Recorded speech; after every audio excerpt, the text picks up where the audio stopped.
The death of his wife by Henry King, Bishop of Chichester.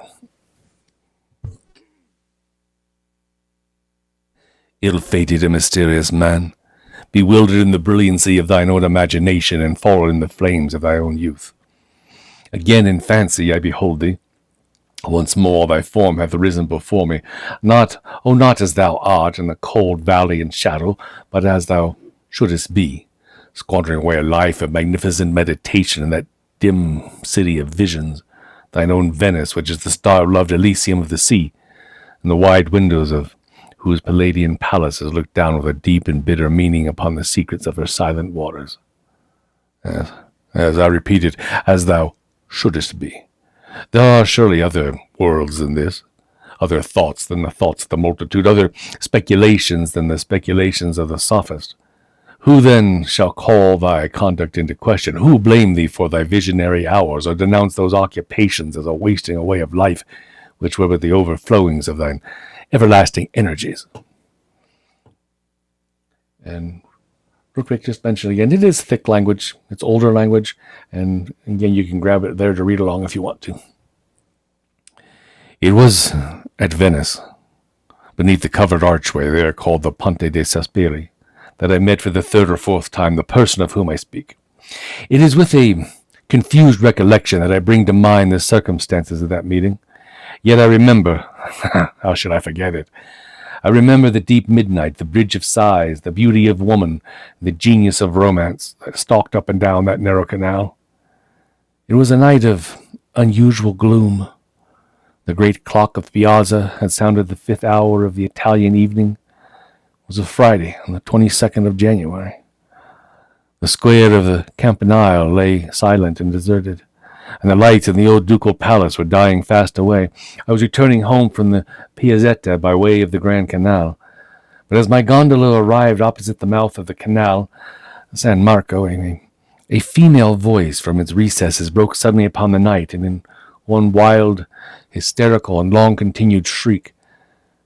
Startled at the sound, I sprang upon my feet, while the gondolier, letting slip his single oar, lost it in the pitchy darkness beyond chance of recovery, and we were consequently left to the guidance of the current, which here sets from the greater into the smaller channel.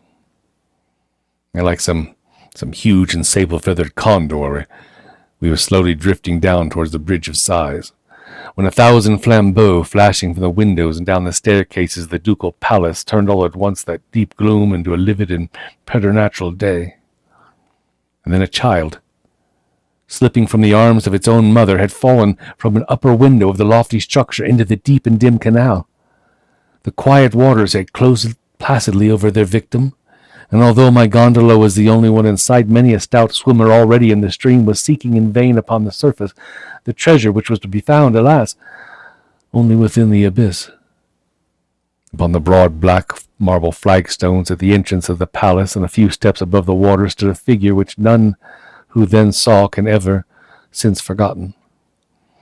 It was the Marchesa Aphrodite, the adoration of all Venice, the gayest of the gay, the most lovely where all were beautiful, but still the young wife of the old and intriguing Mentoni, and the mother of that fair child, her first and only, who now deep beneath the murky water was sinking and thinking in bitterness of heart upon her sweet caresses, and exhausting its little life in struggles to call upon her mother's name. The Marchesa stood there alone. Her small, bare, and silvery feet gleamed in the black mirror of marble beneath. Her hair, not as yet more than half loosened for the night from its ballroom array, clustered amid a shower of diamonds, and round her classical head in curls like those of the young hyacinth. A snowy white and gauze-like drapery seemed to be nearly the sole covering to her delicate form. But the midsummer and midnight air was hot, sullen, and still, and no motion in the statue-like form itself stirred even the folds of that raiment of the very vapor which hung about it, as the heavy marble hangs around the Niobe. And yet, strange to say, this woman's large, lustrous eyes were not turned downwards upon that grave where her brightest hope lay buried, but riveted in a widely different direction. The prison of the old republic is, I think, the stateliest building in all of Venice. Qui-Gon Jinn and Ben Kenobi once lived there. But how could that lady gaze so fixedly upon it, when beneath her lay stifling in the waters, the dark, dark waters, her only child? Yon dark, gloomy niche, too, yawns right opposite her chamber window. What, then, could there be in its shadows, in its architecture, in its ivy-wreathed and solemn cornices, that the Marchesa de Montoni had not wondered at 1,000 times before? Nonsense. Who does not remember that at such a time as this, the eye, like a shattered window, like a shattered mirror, multiplies the images of its sorrow and sees in innumerable far-off places the woe which is close at hand? Many steps above the Marchesa and within the arch of the water gate stood in full dress the satyr-like figure of Mentoni himself. He was occasionally occupied in thrumming a guitar and seemed in way to the very death, as at intervals he gave directions for the recovery of his child. His child. Stupefied and aghast, I had myself no power to move from the upright position I had assumed upon first hearing that shriek, and I must have presented to the eyes of the agitated group a spectral and ominous appearance, as with a pale countenance and rigid limbs I floated down among them in that funereal gondola. All efforts proved in vain. Many of the most energetic in the search were relaxing their exertions, yielding to the gloomy sorrow. There seemed but little hope for that child, how much less for the mother.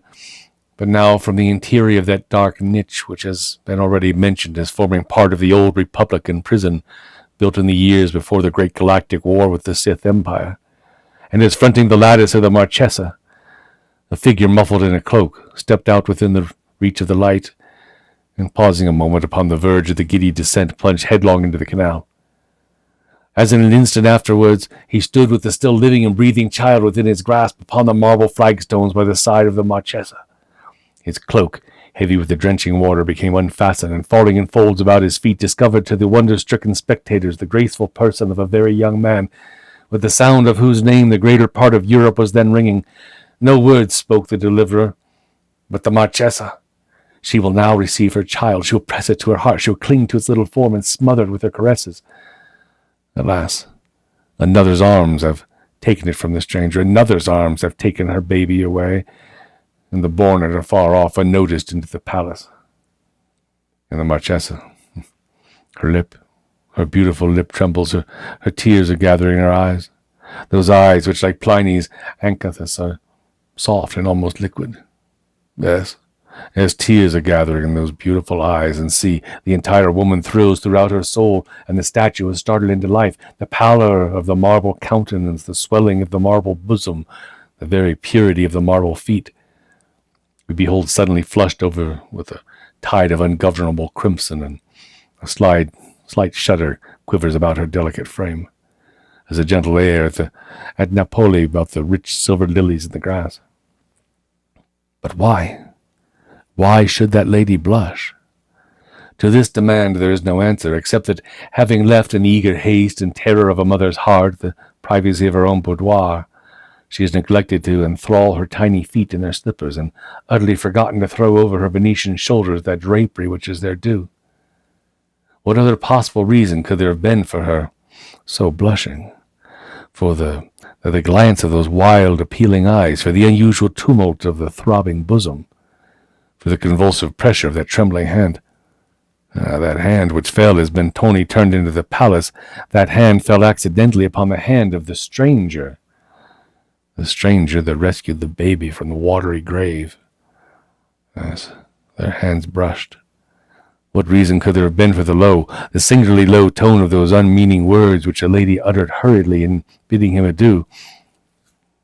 "Thou hast conquered," she said, or the murmurs of the water deceived me. "Thou hast conquered. 1 hour after sunrise, we shall meet. So let it be. So let it be." The tumult subsided. The lights had died away within the palace, and the stranger, whom I now recognized, stood alone upon the flags. He shook with inconceivable agitation. His eye glanced around in search of a gondola. I could not do less than offer him the service of my own, even without an oar, and he accepted the civility. And we obtained an oar at the water gate. We proceeded together to his residence, while he rapidly recovered his self-possession, and spoke of our former slight acquaintance in terms of great apparent cordiality. There are some subjects upon which I take pleasure in being minute. The person of the stranger.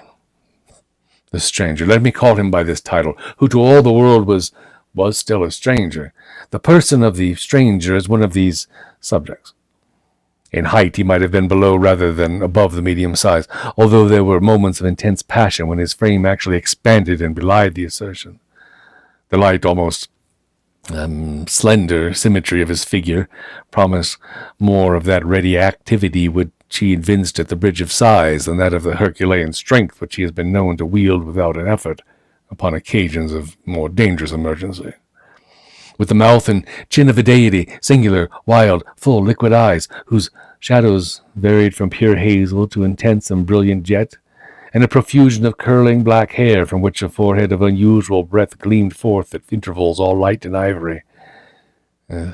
His were features than which I have seen none more classically regular, except perhaps the marble ones of the Emperor Commodus. Yet his countenance was nevertheless one of those which all men have seen at some period of their lives and have never afterwards seen again. High art. His countenance had no peculiar, but had no settled, predominant expression to be fastened upon the memory. A countenance seen and instantly forgotten, but forgotten with a vague and never-ceasing desire of recalling it to mind. Not that the spirit of each rapid passion failed at any time to throw its own distinct image upon the mirror of that face, but that the mirror-like retained no vestige of the passion when the passion had departed. Upon leaving him on the night of our adventure, he solicited me, and in what I thought an urgent manner, to call upon him very early the next morning. And so shortly after sunrise, I found myself accordingly at his palazzo, one of the huge structures of gloomy yet fantastic pomp which towers above the waters of the Grand Canal in the vicinity of the Rialto. You know the place. I was shown up a broad, winding staircase of mosaics into an apartment whose unparalleled splendor burst through the opening door with an actual glare, making me blind and dizzy with luxuriousness. I knew now my acquaintance to be wealthy. Report had spoken of his possessions in terms which I'd even ventured to call terms of ridiculous exaggeration. But as I gazed about me, I could not bring myself to believe that the wealth of any subject in Europe could have supplied the princely magnificence which burned and blazed around. Although, as I say, the sun had arisen, and yet the room was still brilliantly lighted up, I judged from this circumstance, as well as from an air of exhaustion in the countenance of my friend, that he had not retired to bed during the whole of the preceding night. In the architecture and embellishments of the chamber, the evident design had been to dazzle and astound. Little attention had been paid to the decor of what is technically called keeping, or to the proprieties of nationality.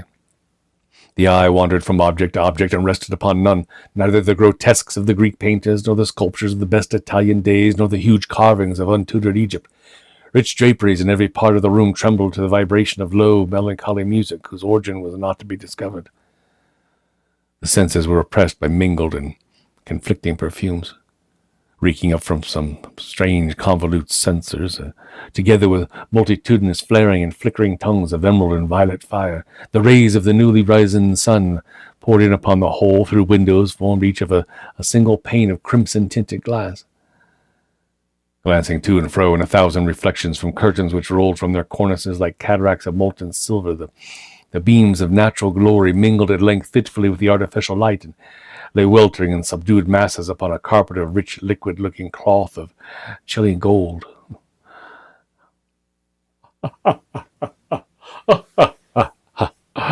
Laughed the proprietor, motioning me to a seat as I entered the room, and throwing myself back full length upon an ottoman. "I see," said he, perceiving that I could not immediately reconcile myself to the bienséance of so singular welcome. "I see you are astonished at my apartment, at my statues, my pictures, my originality of conception in architecture and upholstery. Yes, you are absolutely drunk, with my magnificence. But pardon me, my dear sir. And his tone of voice dropped to the very spirit of cordiality. Pardon me for my uncharitable laughter. You appeared so utterly astonished. Besides, some things are not so completely ludicrous that a man must laugh or die. Yes. To die laughing must be the most glorious of all glorious deaths. Sir Thomas More, a very fine man, Sir Thomas More. Sir Thomas More died laughing, you remember? Also in the absurdities of Ravicious Texter, there's a long list of characters who came to the same magnificent end. Do you know, however, he continued on musingly, though I had not spoken, do you know that at Sparta, which is now Pele Ocore, at Sparta, I say, to the west of the citadel, among a chaos of scarcely visible ruins, there's there a kind of a socle upon which are still legible letters AAEM. They are undoubtedly part of PEAAEMA, Payama. Undoubtedly. Now, at Sparta, there were 1,000 temples and shrines to 1,000 different divinities, eh? How exceedingly strange that the altar of laughter should have survived all the others, right?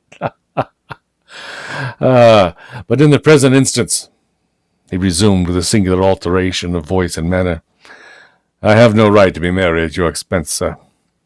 You might well have been amazed. Europe cannot produce anything so fine as this, my little regal cabinet, eh?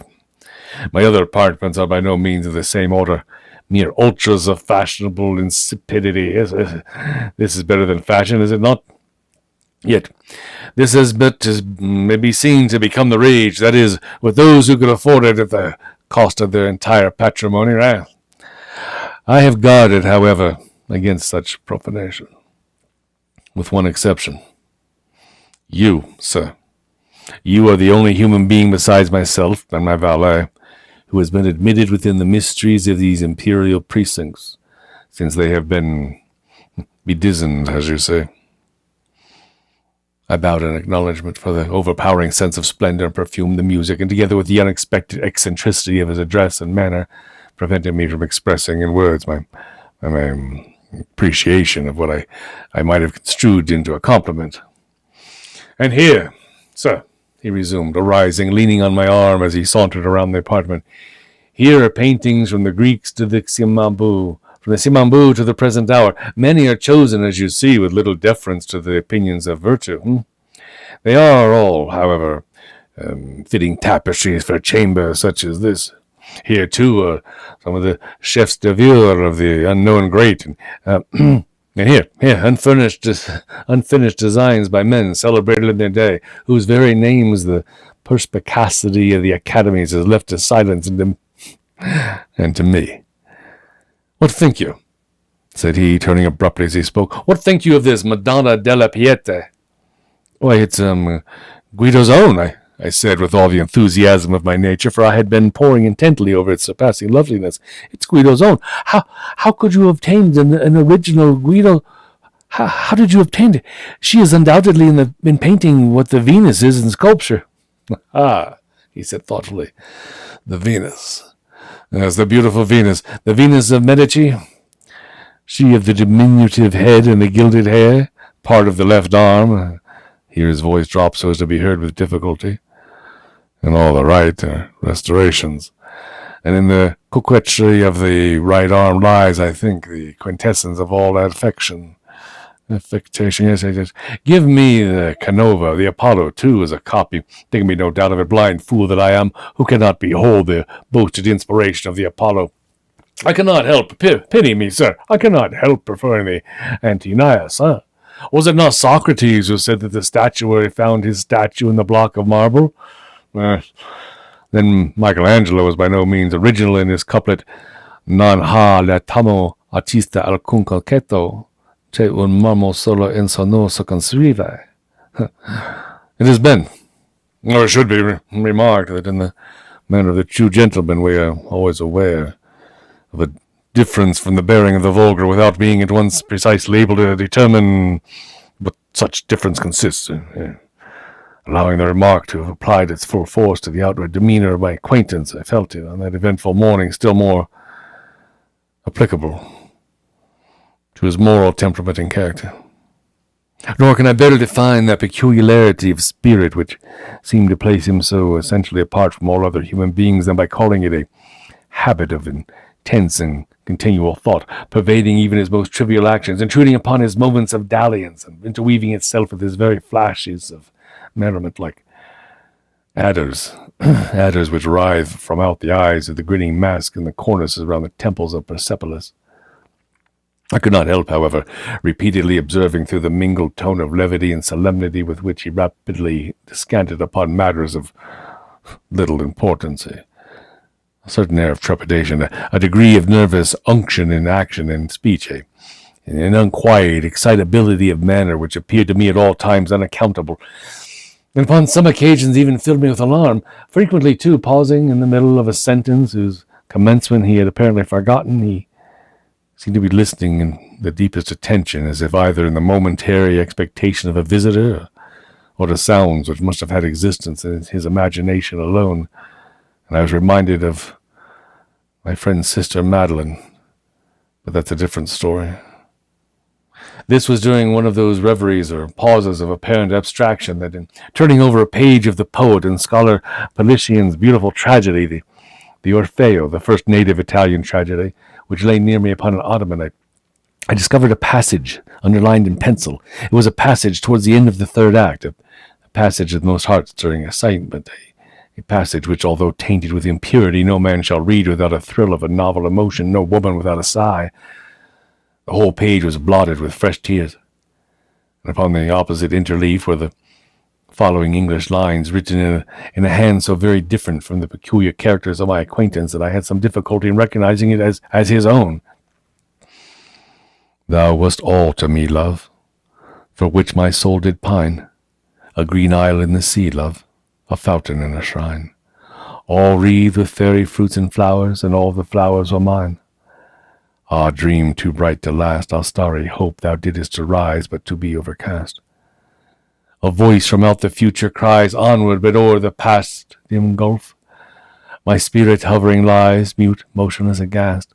For alas, alas, with me the lights of life is o'er. No more, no more, no more. Such language holds the solemn seed of the sands upon the shore, shall bloom in the thunder-blasted tree or the stricken eagle soar. Now all my hours are trances, and all my nightly dreams are where the dark eye glances, and where thy footstep gleams, and what ethereal dances, by what Italian streams, alas, for that cursed time they bore thee o'er the billow, from love to tilted age and the crime, and an unholy pillow, from me and from our misty clime, where weeps the silver willow. Now, as I say, that these lines were written in English, a language which I had not believed their author acquainted, afforded me little matter for surprise. I was too well aware of the extent of his acquirements and of the singular pleasure he took in concealing them from observation to be astonished at any similar discovery. But the place of date, I must confess, occasioned me no little amazement. It had been originally written London, and afterwards carefully overscored, not, however, so effectually as to conceal the word from a scrutinizing eye such as mine.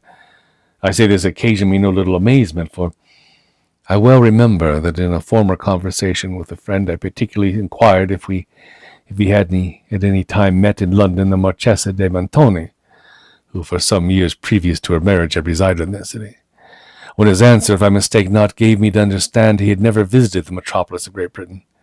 I might as well here mention that I have more than once heard, without of course giving credit to a report involving so many improbabilities, I have more than once heard that the person of whom I speak was not only by birth, but in education an Englishman. Sir, there's one painting, said he, without being aware of my notice of the tragedy. There is still one painting which you have not seen. And throwing aside a drapery, he discovered a full-length portrait of the Marchesa Aphrodite. Human art could have done no more than the delineation of her superhuman beauty. The same ethereal figure which stood before me the preceding night upon the steps of the ducal palace stood before me once again, but in the expression of the countenance which was beaming all over with smiles, there still lurked incomprehensible anomaly. There still lurked that fitful stain of melancholy which will never and ever be found inseparable from the perfection of the beautiful. Her right arm lay folded over her bosom. With her left she pointed downward with a curiously fashioned vase. One small fairy foot, alone visible, barely touched the earth, and scarcely discernible in the brilliant atmosphere which seemed to encircle and enshrine her loveliness, floated a pair of the most delicately imagined wings. My glance fell from the painting to the figure of my friend, and the vigorous words of Chapman's Bosset d'Amboise quivered instinctively upon my lips. He is up there like a Roman statue. He will stand till death had made him marble. Ha, ha, ha. Quite. Come, he said at length, turning towards a table of richly enameled and massive silver upon which were a few goblets fantastically stained, together with 2 large Etruscan vases, fashioned in the same extraordinary model as that in the foreground of the portrait, and filled with what I supposed to be Johannesburger. Come, he said abruptly. Let us drink. It is early, but let us drink. It is indeed early, he continued musingly as a cherub with a heavy golden hammer made the apartment ring with the first hour after sunrise. It is indeed early, but what that matters? Let us drink. Let us pour out an offering to yon solemn sun, which these gaudy lamps and censers are so eager to subdue, and having made me pledge him in a bumper, he swallowed in a rapid succession several goblets of that wine. To dream, he continued, resuming the tone of his desultory conversation as he held up to the rich light a censer of one of the magnificent vases. To dream has been the business of my life, sir. I have therefore framed for myself, as you see, a bower of dreams. In the heart of Venice could I have erected a better? You sit here. You behold around you, it is true, a medley of architectural embellishments. The chastity of Ionia is offended by antediluvian devices, and the sphinxes of Egypt are outstretched upon carpets of gold. Yet the effect is incongruous to the timid alone. Proprieties of place, especially of time, are the bugbears which terrify mankind for the contemplation of the magnificent. Once I was myself indecorous, but that sublimation of folly has palled upon my soul. All this is now the fitter for my purpose. Like these arabesque censers, my spirit is writhing in fire, and the delirium of this scene is fashioning me for the wilder visions of that land of real dreams whither I am now rapidly departing. He here paused abruptly, bent his head to his bosom, and seemed to listen to a sound which I could not hear. At length, erecting his frame, he looked upwards and ejaculated the lines of Bishop Chichester. Stay for me there. I will not fail to meet thee in that hollow vale. And in the next instant, confessing the power of wine, he threw himself at full length upon an ottoman. A quick step was now heard upon the staircase, and a loud knock on the door rapidly succeeded. I was hastening to anticipate a second disturbance when a page of Mentoni's household burst into the room and faltered out in a voice choking with emotion the incoherent words, my mistress is poisoned. Oh, beautiful Aphrodite, my mistress has been poisoned. Bewildered, I flew to the ottoman, and endeavored to arouse the sleeper to a sense of the startling intelligence, but his limbs were rigid, his lips were livid. His lately beaming eyes were riveted in death. I staggered back towards the table. My hands fell upon a cracked and blackened goblet, and a consciousness of the entire and terrible truth flashed suddenly over my soul. That's one we don't hear a lot, I don't think, the Assignation. If you enjoyed the reading, I hope that you did. I hope you enjoyed the words and the language. And if you're intrigued by the meaning behind it and analysis and stuff, they're abundant on the internet. Lots of places to go check it out. I kind of tend to go with the romantic lovers suicide pact. Marchesa had a baby, and she accidentally dropped it, and then it was stolen away from her, and then he and she and the guy, her husband, thought it was his, but it wasn't. It was this guy's, and now neither one of them has their baby. They both kill themselves, and that's a great tragedy. Anyway, so of course we couldn't go through the week and not do this following tale at some point. And I haven't done this one yet all week. I'm trying to do a little more obscure stuff, and there's lots more to do, but somehow, this one illustrates this is we got to do this one. This one illustrates the capacity of the human mind to deceive itself and then to speculate on the nature of its own destruction. And so, now, boom, boom, boom, boom, boom, boom, boom, boom, boom, boom. So, my fellow story readers, do this magnificently, especially when they do it in duet and triplet. So I may not measure up to that well, but I'm going to enjoy doing it. I hope you enjoy it because it's a great story. True. Nervous. Very dreadfully nervous I had been and am. But why will you say that I am mad? The disease had sharpened my senses, not destroyed, not dulled them. Above all was the sense of hearing acute. I heard all things in the heaven and in the earth. I heard many things in hell. And now then, am I mad? Hearken, and observe how healthily, how calmly I can tell you this whole story. It is impossible to say how the first idea entered my brain, but once conceived, that idea haunted me day and night. Object there was none, passion there was none. I loved the old man. He had never wronged me. He had never given me insult. For his gold I had no desire. I think it was his eye. Yes, it was this. He had the eye of a vulture, a pale blue eye with a film over it. Whenever it fell upon me, my blood ran cold, and so by degrees, very gradually, I made up my mind to take the life of the old man, and thus rid myself of that eye forever. Now this is the point. You fancy me mad. But the madmen know nothing. But you should have seen me. You should have seen how wisely I proceeded, with what caution, with what foresight, with what dissimulation I went to work. I was never kinder to the old man than during the whole week before I killed him. And every night about midnight, I turned the latch of his door and opened it. Oh, so gently. And then when I made an opening sufficient for my head, I put in a dark lantern, all closed, and so no light shone out, and then I thrust in my head. Oh, you would have laughed to see how cunningly I thrust it in. I moved it slowly, very, very slowly, so that I might not disturb the old man's sleep. It took me an hour to place my whole head within that opening so far I could see him as he lay upon his bed. Would madmen have been so wise as this? And then when my head was well in the room, I undid the lantern cautiously, so cautiously, for the hinges creaked. I undid it just so much that a single thin ray fell upon his vulture eye. This I did for 7 long nights, every night just at midnight. But I found the eye always closed, and so it was impossible to do the work, for it was not the old man who vexed me, but his evil eye. And every morning when the day broke, I went boldly into the chamber, and I spoke courageously to him, calling him by name in a hearty tone, inquiring how he had passed the night. So you see, he would have been a very profound old man indeed to suspect that every night, just at 12, I looked in upon him while he slept. Upon the 8th night, I was more than usually cautious in opening the door. A watch's minute hand moves more quickly than did mine. Never before that night had I felt the extent of my own powers, of my sagacity.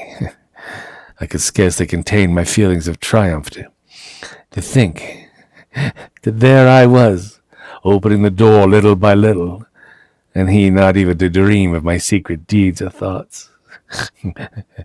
I fairly chuckled at the idea, and perhaps he heard me, for he moved on the bed suddenly as if startled, and now you may think that I drew back, but no. His room was as black as pitch with thick darkness, for the shutters were closed fastened through fear of robbers. And so I knew he could not see the opening of the door. And I kept pushing on it steadily. I had my head in, and I was about to open the lantern when my thumb slipped upon the tin fastening. The old man sprang up in bed, crying out, "Who's there?" I kept quite still and said nothing. For a whole hour I did not move a muscle. In the meantime I did not hear him lie down. He was still sitting up in bed listening, just as I have done, night after night, hearkening to the death watches in the wall.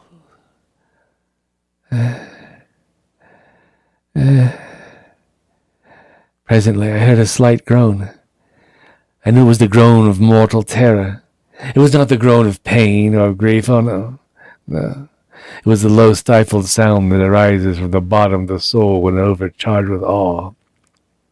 I knew the sound well, Many a night, just at midnight, when all the world slept, it has welled up from my own bosom, deepening with its dreadful echo the terrors that distracted me. Oh, I say, I knew it well. I knew what the old man felt, and I pitied him. Though I chuckled at heart, I knew he'd been lying awake ever since the first slight noise, when he had turned in the bed. His fears had been ever since growing upon him. He'd been trying to fancy them causeless, but could not. He'd been saying to himself, "It's nothing but the wind in the chimney. It's only a mouse crossing the floor, or it merely is a cricket which has made a single chirp." Yes, I knew he'd been trying to comfort himself with these suppositions, but he'd found all in vain, because death, in approaching him, had stalked with his black shadow before him and enveloped the victim. It was a mournful influence, the unperceived shadow, that caused him to feel, although he neither saw nor heard, to feel the presence of my head within the room. When I'd waited a long time, very patiently, without hearing him lie down, I resolved to open a little, very, very little crevice in the lantern. And so I opened it, and you could not imagine how stealthily, until at length a simple dim ray, like the thread of a spider, shot out from the crevice, and fell full upon that vulture eye.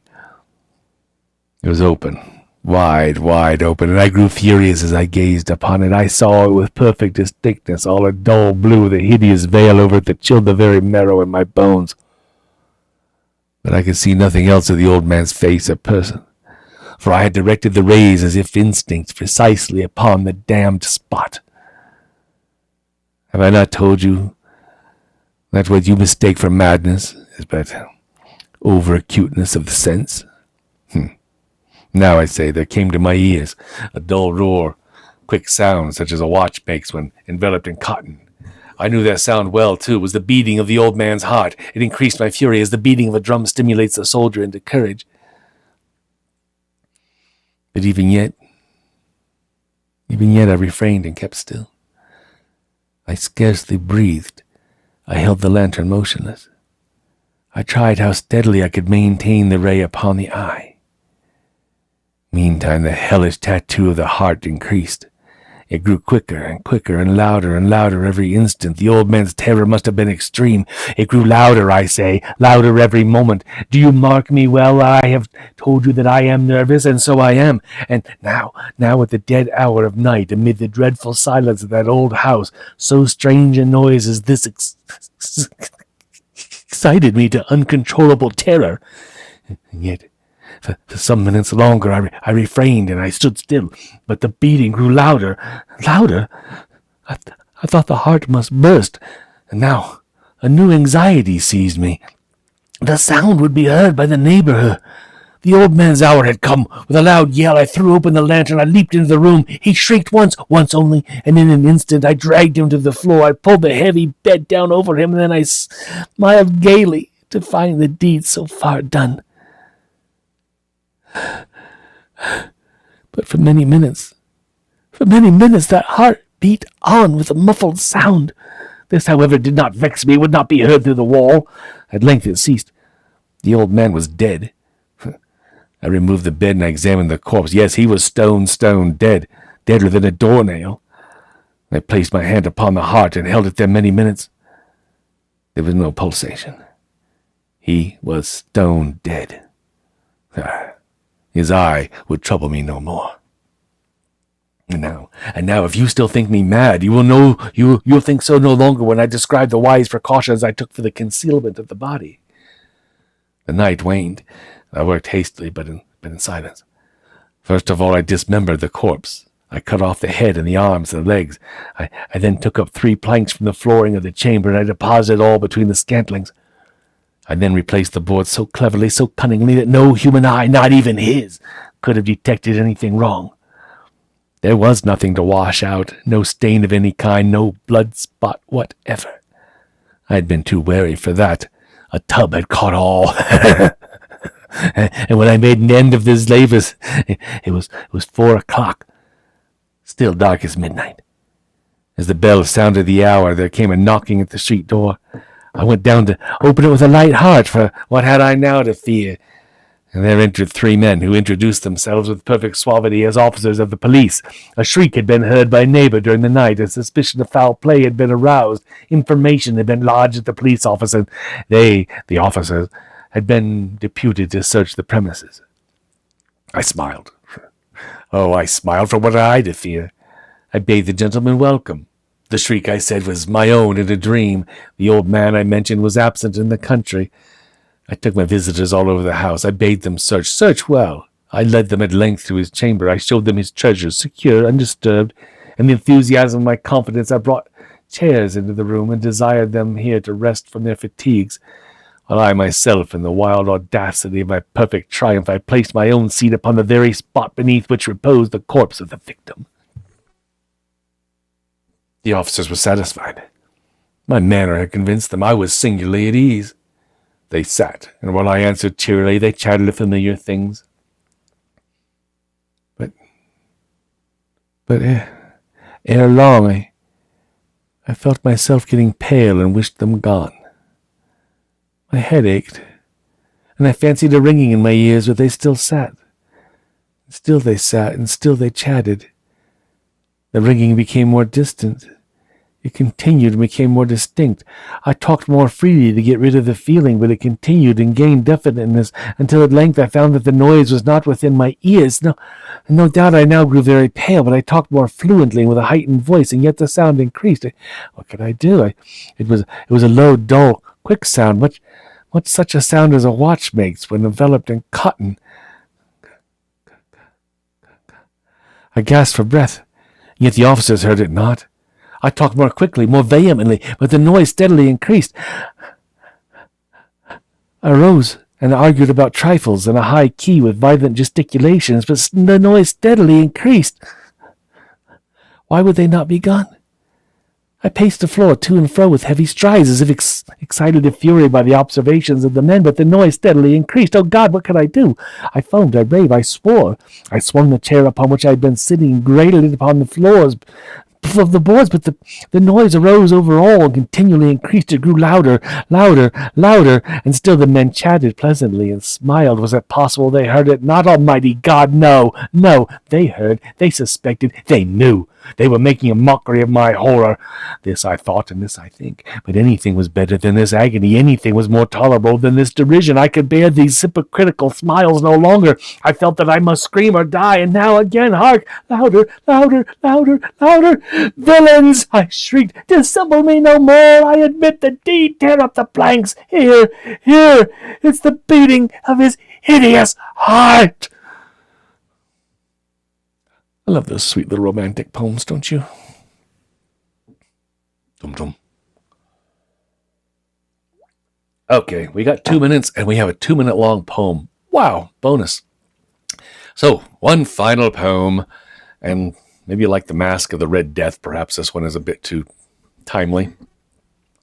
The poem tells of the power, the glory, the ingenuity, the corruption of ancient Rome.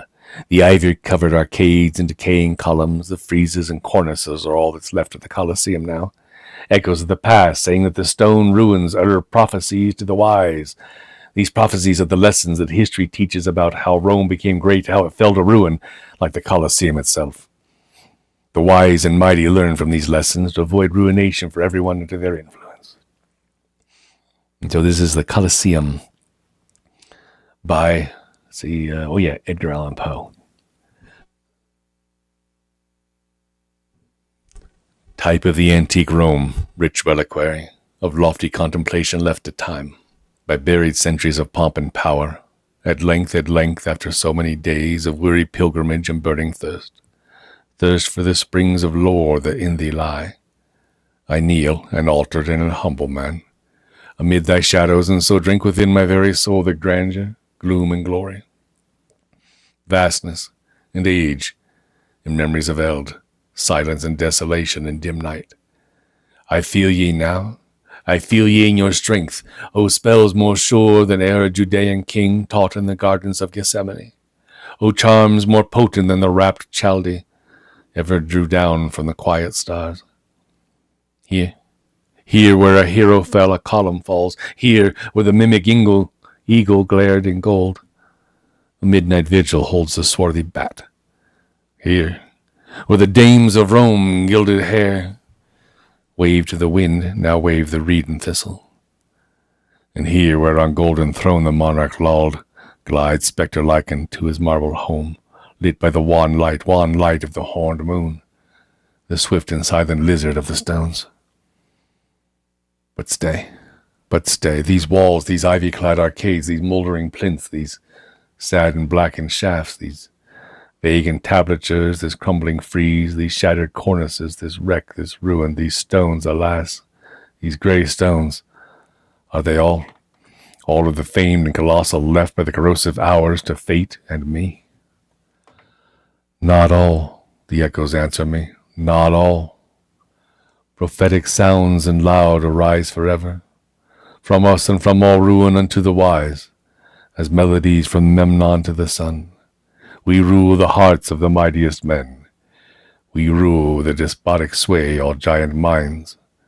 We are not impotent, we pallid stones. Not all our power is gone, not all our fame, not all the magic of our high renown, not all the wonder that encircles us, not all the mysteries that in us lie, not all the memories that hang upon and cling around us as a garment, clothing us in a robe of more than glory.